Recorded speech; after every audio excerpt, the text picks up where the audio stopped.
Next, Mr. Chameleon and the fatal Alimony murder case.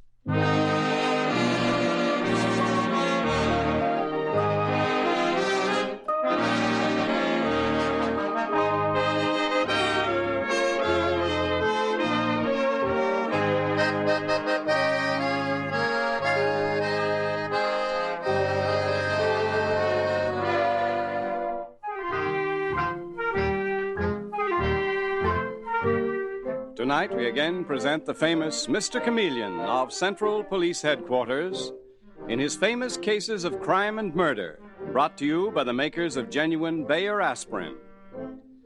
Mr. Chameleon, as you know, is the famous and dreaded detective who frequently uses a disguise to track down a killer, a disguise which at all times is recognized by the audience.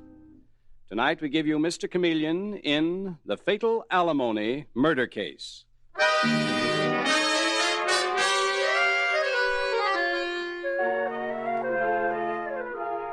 In the swanky offices of Norman Hatfield, the wealthy airplane manufacturer, the sunshine makes bright patterns on the thick, expensive rug. And Norman, handsome, well-groomed, smiles pleasantly across his desk at the pretty but brainless-looking girl who has just come in.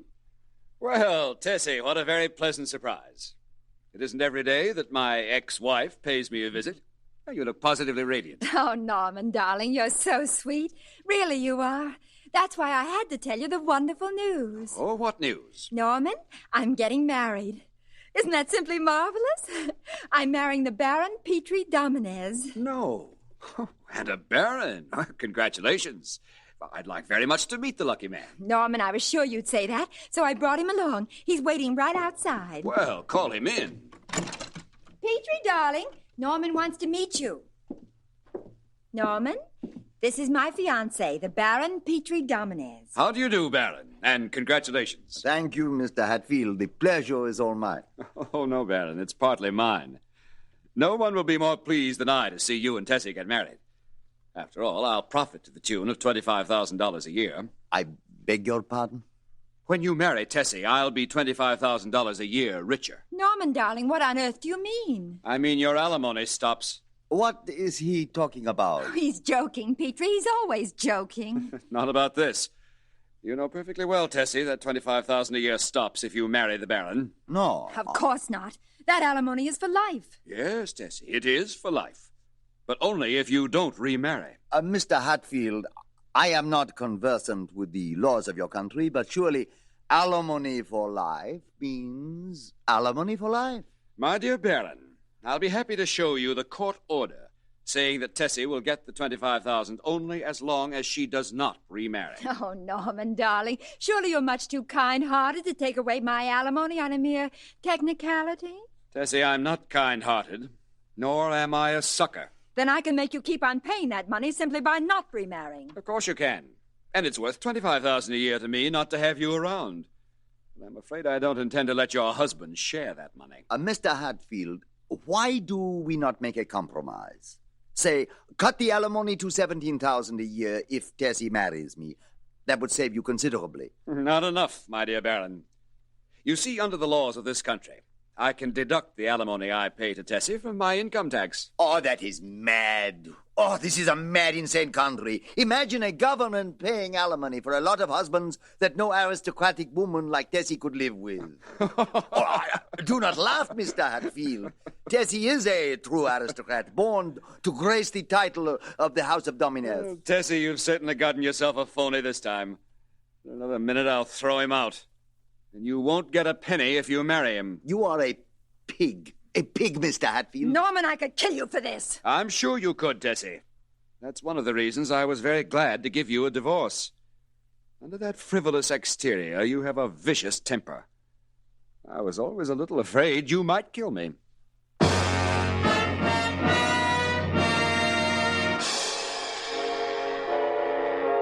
That night, at Central Police Headquarters, in the office of the Commissioner of Police, we find the Commissioner with Mr. Chameleon, the astute and dreaded detective, as the telephone rings urgently. Hello, Commissioner of Police speaking. What? You say Norman Hatfield's been murdered? What's your name, please? Quentin Alexander. Right. Now, please don't touch anything or move anything until the police get there. Yes, goodbye. What is it, Commissioner? Norman Hatfield, the big airplane manufacturer, murdered? Yes, Chameleon. All right, I'll get Detective Dave Arnold and go out there right away.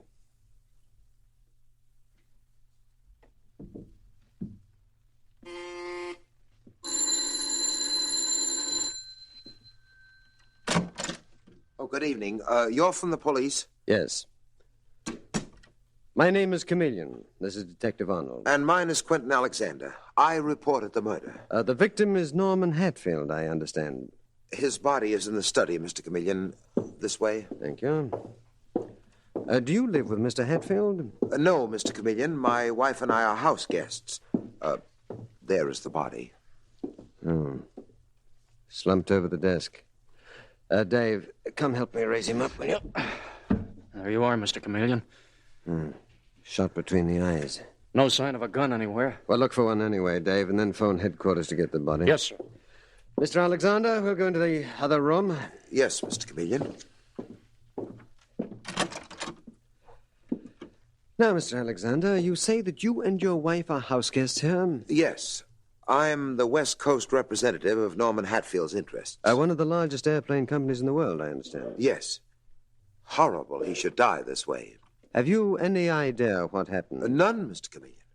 My wife and I had gone upstairs to our room. We heard the shots, and I came down and found him. Well, did you hear anyone enter or leave the house, Mr. Alexander? Yes, a man and a woman, but I have no idea who they were. I think Mr. Hatfield's chauffeur admitted them, but I haven't been able to find Bush. He probably took the car back to the garage. I see. Oh, that may be the chauffeur now. Bush! Did you call me? Bush, this is Mr. Chameleon from the police. Mr. Hatfield has been shot. What? He was murdered, Bush. I just left him. Mr. Alexander says that he thinks he heard you admit a man and a woman to see Mr. Hatfield just before the murder. Well, I think Mr. Alexander may be mistaken. Why, Bush, I heard you and I heard them. Who are the people, Bush? Oh, now I remember. It was Mr. Hatfield's divorced wife and a foreign-looking man. Mr. Hatfield's divorced wife and a man? Yes, but they left right away. Thank you, Bush. That'll be all for now. Okay, I'll be going home then. No.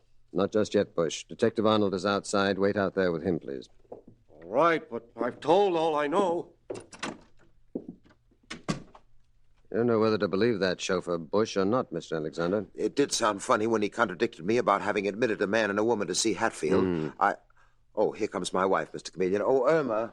How do you do, Mr. Chameleon? How do you do? Irma, Bush, the chauffeur, told us that the man and woman we heard with Norman Hatfield tonight were his divorced wife, Tessy, and a foreign-looking man. Do you believe that is true, Mrs. Alexander? It could be true, Mr. Chameleon. Tonight at dinner, Norman Hatfield told us about his divorced wife, Tessy. Didn't he, dear? Yes, he did, Mr. Chameleon. He said that Tessy had fallen for some phony baron and wanted to marry him, and that Norman gave them quite a shock. A shock? Yes. He told Tessy that if she married the baron, her alimony, it was a fabulous amount, $25,000 a year, would stop. $25,000 a year alimony? Oh. So they quarreled about it, he and his divorced wife and the baron, hmm? Well, Norman seemed to think it was quite a joke.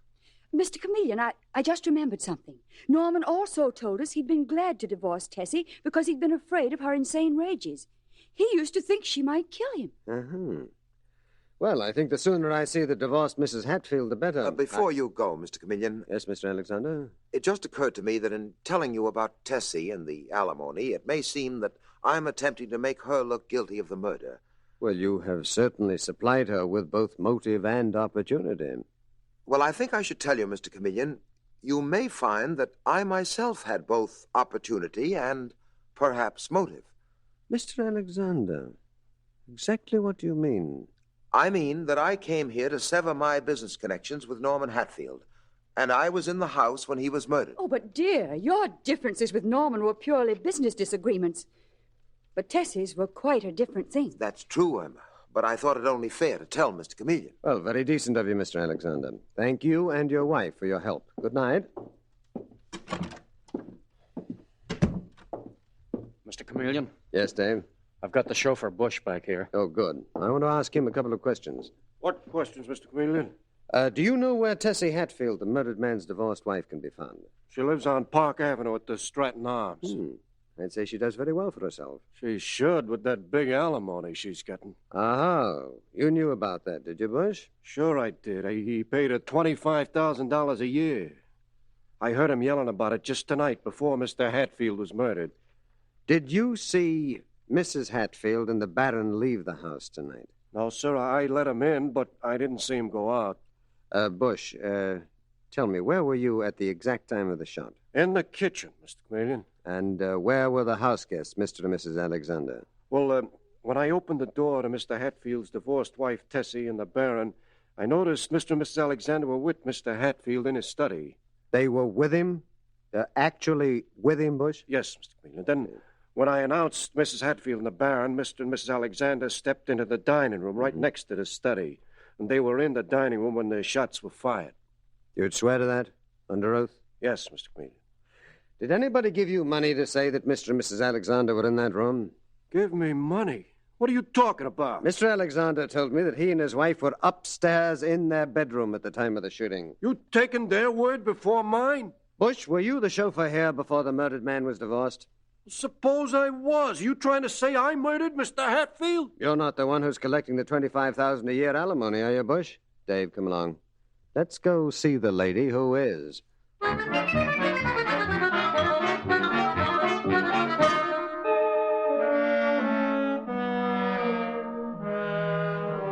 And a few minutes later, at the luxurious apartment of the murdered man's divorced wife, Tessy Hatfield, we find Mr. Chameleon facing Tessy and her fiancé, the suave Baron, and saying, Well, I'm glad I found the two of you together.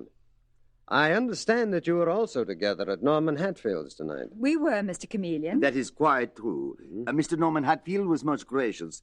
He insisted upon our coming there to break a bottle with him. What? The Baron means Norman asked us to have a drink with him, Mr. Chameleon.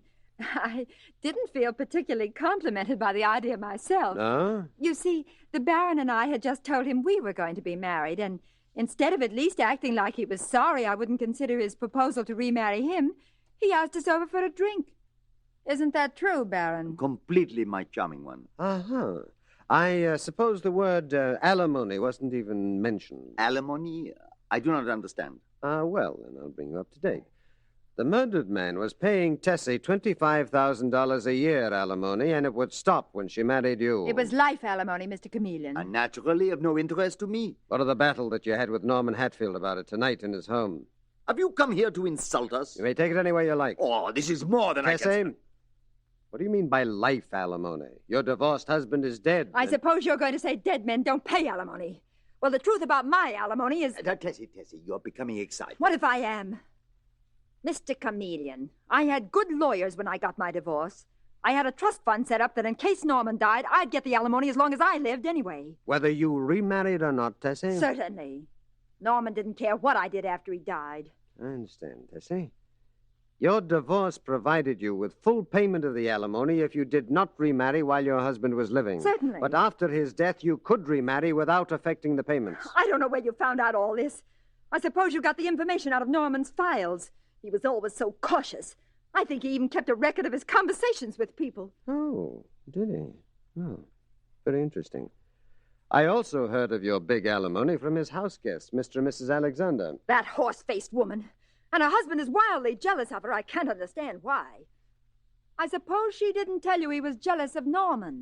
Do not worry your pretty head about it, my darling. Soon we shall leave this country behind us. With enough money to live very comfortably, Baron. $25,000 a year alimony money. What? Money of Norman Hatfield's, which you would not have gotten had he lived. Are you accusing my affianced wife of murder? Tessy, who let you and the Baron into Norman Hatfield's house tonight? Bush, the chauffeur. And who let you out? Bush did, Bush. I remember it clearly. And so do I, Mr. Chameleon. But why ask that? If what you say is true, Bush is lying. And if what Bush said is true, you and the Baron are lying. Good night. Come along, Dave. With you, Mr. Chameleon. Well, what do you make of those people, Mr. Chameleon? Well, the Baron is obviously a phony, and I would say capable of murder. What about that dame? brainless on every subject except money. But she made me highly interested in Mr. Alexander, the house guest. You mean about his being jealous of his wife? Out of the mouths of fools, truth often comes, Dave. We'll have Mr. Alexander at headquarters tomorrow, and also the chauffeur Bush. It's a cinch that he lied, or Tessy and the Baron did.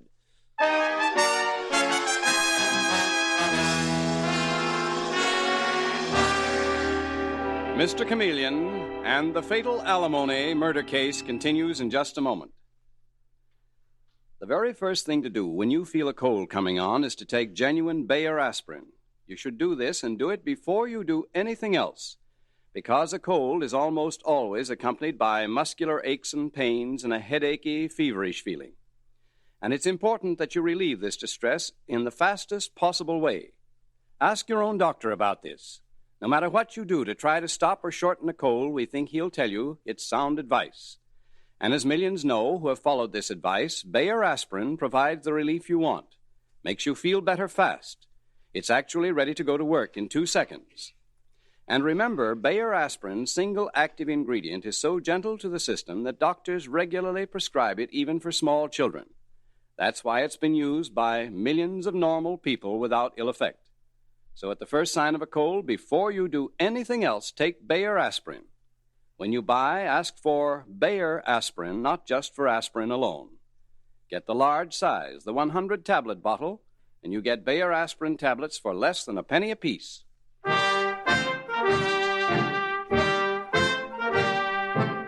Now back to Mr. Chameleon and the fatal Alimony murder case. Mr. Chameleon is investigating the murder of Norman Hatfield, shot to death shortly after his divorced wife, Tessy, learned that her $25,000 a year alimony from him would stop if she married the Baron Petri Domines. Chameleon has questioned Tessy, the Baron, and the 2 house guests of the murdered man, Irma and Quentin Alexander. Also the chauffeur, Bush, only to receive many conflicting stories. And at noon the next day, in Mr. Chameleon's office at police headquarters, we hear Mr. Chameleon again with Quentin Alexander. Mr. Alexander, you told me several things last night that may be of help. If you're going to ask me again why I was severing my business relationship with Hatfield, I won't answer. But believe me, Mr. Chameleon, it had no relation to the murder. Yet you rather cleverly told me that you had both motive and opportunity for the murder. I simply meant I was in the house at the time of Hatfield's murder. And so was your wife, Irma, Mr. Alexander. What are you driving at, Mr. Chameleon? The fact that you were wildly jealous of your wife, that she was repeatedly seen with the murdered man on your visits to New York. That's not true. It is true. I had it checked. Norman Hatfield was not that kind of man, and my wife, Irma, is not that kind of woman. I see now what you're getting at. What? You're trying to make a case that I was jealous of my wife, and then murdered Norman Hatfield and tried to put the murder on his divorced wife and that phony Baron. That is the second time that you've admitted motive and opportunity for the murder, Mr. Alexander. I'm only trying to be truthful and above board, Mr. Chameleon. You told me that you and your wife were upstairs when the murder shots were fired. Well, we were. The chauffeur Bush says that you were in the next room. If Bush said that, he's lying. You'll have a lot to prove before you can make a murder charge against me, Mr. Chameleon. A lot to prove. Thank you, Mr. Alexander. That's all for now. I think you'll find that Hatfield's divorced wife and her Baron are the murderers, Mr. Chameleon. Goodbye. Goodbye. Hello, operator. Get Mrs. Irma Alexander on the phone for me, please, at the murdered Norman Hatfield's house. I'll hold the line. Hello, Mr. Chameleon. This is Irma Alexander. Your husband just left here, Mrs. Alexander, and I didn't get one point quite clear. Yes, Mr. Chameleon. I believe that your husband said that he was upstairs at the time of the murder and that you were downstairs in the next room. Is that correct? Oh, no, you misunderstood him. It was the other way round. I was upstairs and he was down. It really doesn't make much difference, Mrs. Alexander, but thank you anyway. Goodbye. Mr. Chameleon? Yes, Dave? Tessy and her Baron are outside wanting to see you. They've changed their story about the chauffeur Bush. Oh, fine. Mrs. Alexander has changed her husband's story. I'll tell you later, though. Bring in Tessy and the Baron, please. Come in, folks. Mr. Chameleon, Tessy and I have talked seriously together. We want to tell you we made a mistake about Bush. An unfortunate mistake, Mr. Chameleon, a lapse of memory completely. We know you would not suspect people of our position, the Baron or me, of murder or lying to you. What is the mistake that you came to tell me about, Tessy? She wishes to say, Mr. Chameleon, that the chauffeur Bush was not at the door when we left the home of Norman Hatfield the night of the murder. I'll at least credit you with one thing, Baron. Credit me? Mm-hmm. With very properly being frightened of the police. Thank you very much for coming.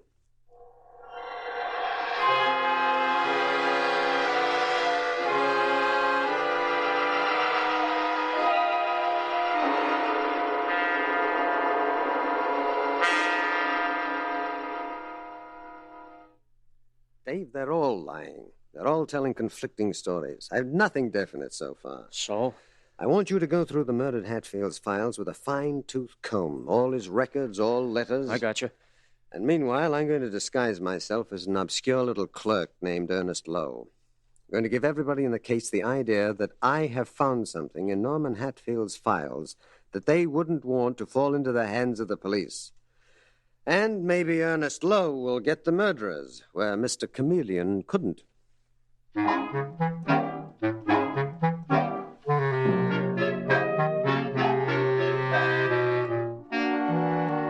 And the following day, we find Mr. Chameleon in his disguise as the dried-up little clerk, Ernest Lowe. And he has just rung the doorbell of Tessy Hatfield's apartment. And as the Baron opens the door, he says in the voice of his disguise, "How do you do, sir? Is Mrs. Tessy Hatfield in?" What is your business, please? My business is with her, sir. Are you the Baron? I am Baron Petri Domineth, yes. Who are you? Ernest Lowe. I've been a filing clerk for Mr. Norman Hatfield. Who is it, Petrie? Mr. Lowe says he was a clerk to Mr. Hatfield. A clerk? Yes, Mrs. Hatfield. I've seen you at the office before your divorce. What do you want? I took the liberty of removing certain papers from Mr. Hatfield's files. I have them at my flat. Here is the address. What do you mean, certain papers? Papers, letters, whatever you choose to call them. What do they have to do with Tessy? Mrs. Hatfield knows. Well, I really must go now. You have my address. Wait, you. This is blackmail. No. Murder. If you want me to do business, come to my flat this evening.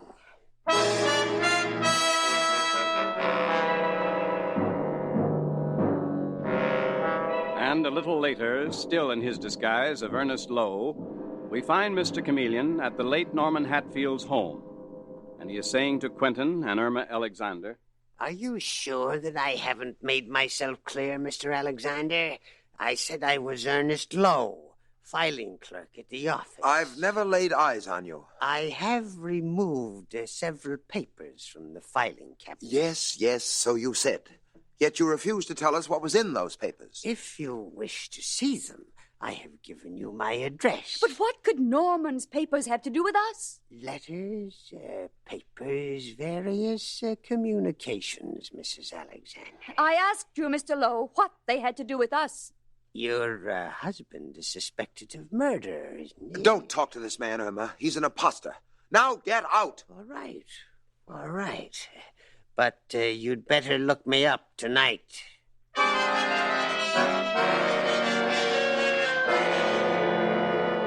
That very night, in the hastily rented flat, Ernest Lowe's address, which he gave to everyone, we find Mr. Chameleon still in his disguise, and with him is Detective Dave Arnold, who is saying, "You really expect him, Mr. Chameleon?" Mm-hmm. I do, Dave. I'm sure I'll have a visitor tonight.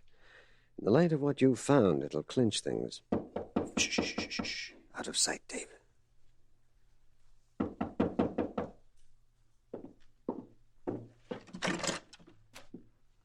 Good evening, Mr. Lowe. Oh, good evening, Mrs. Alexander. Come in. I thought you'd be along. I'm sure you did. How much do you want for those letters, Mr. Lowe? I presume you have them here? Well... Answer me, please. Irma! Quentin!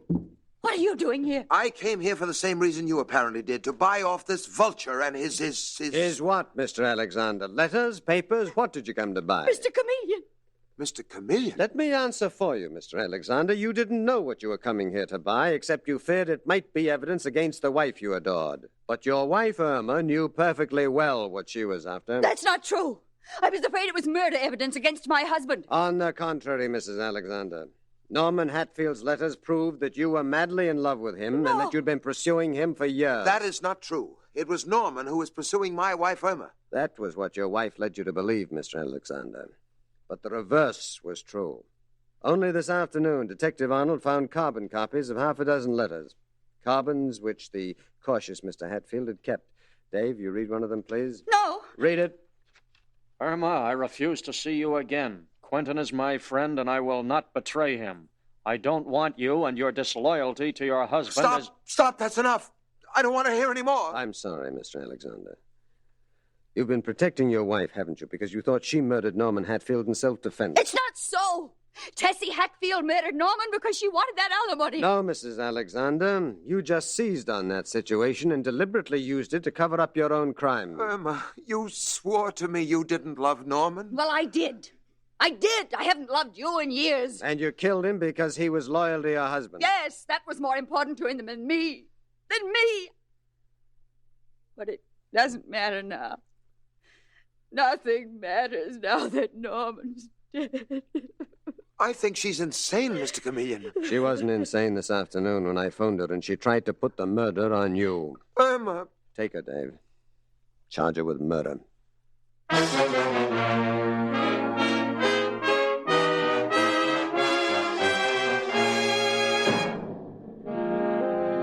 And with these words, Mr. Chameleon concludes tonight's murder case.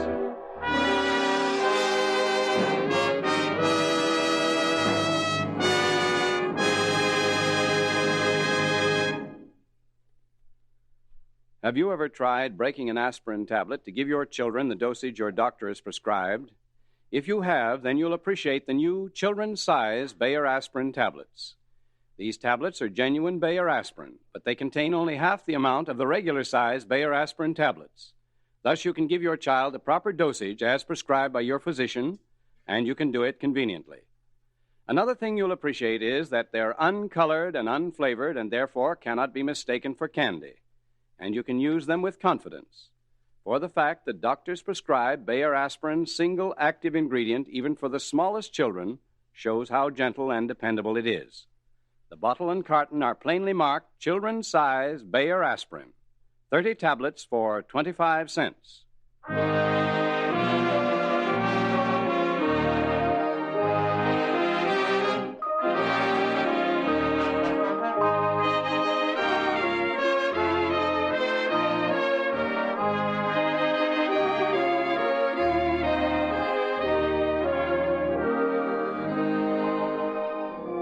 Listen for Mr. Chameleon next Wednesday night at this same time in The House for Sale Murder Case. The part of Mr. Chameleon is played by Carl Swenson with dialogue by Marie Baumer and Frank Hummert from the original story by Frank and Ann Hummert. Music directed by Victor Arden. Your announcer is Howard Claney.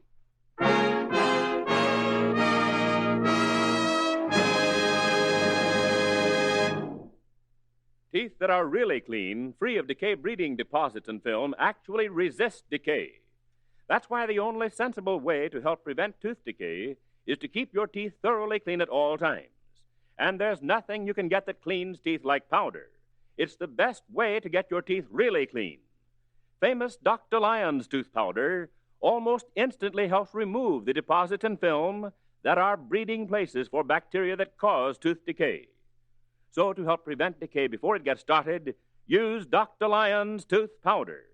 Ask for either regular or ammoniated Dr. Lyon's tooth powder.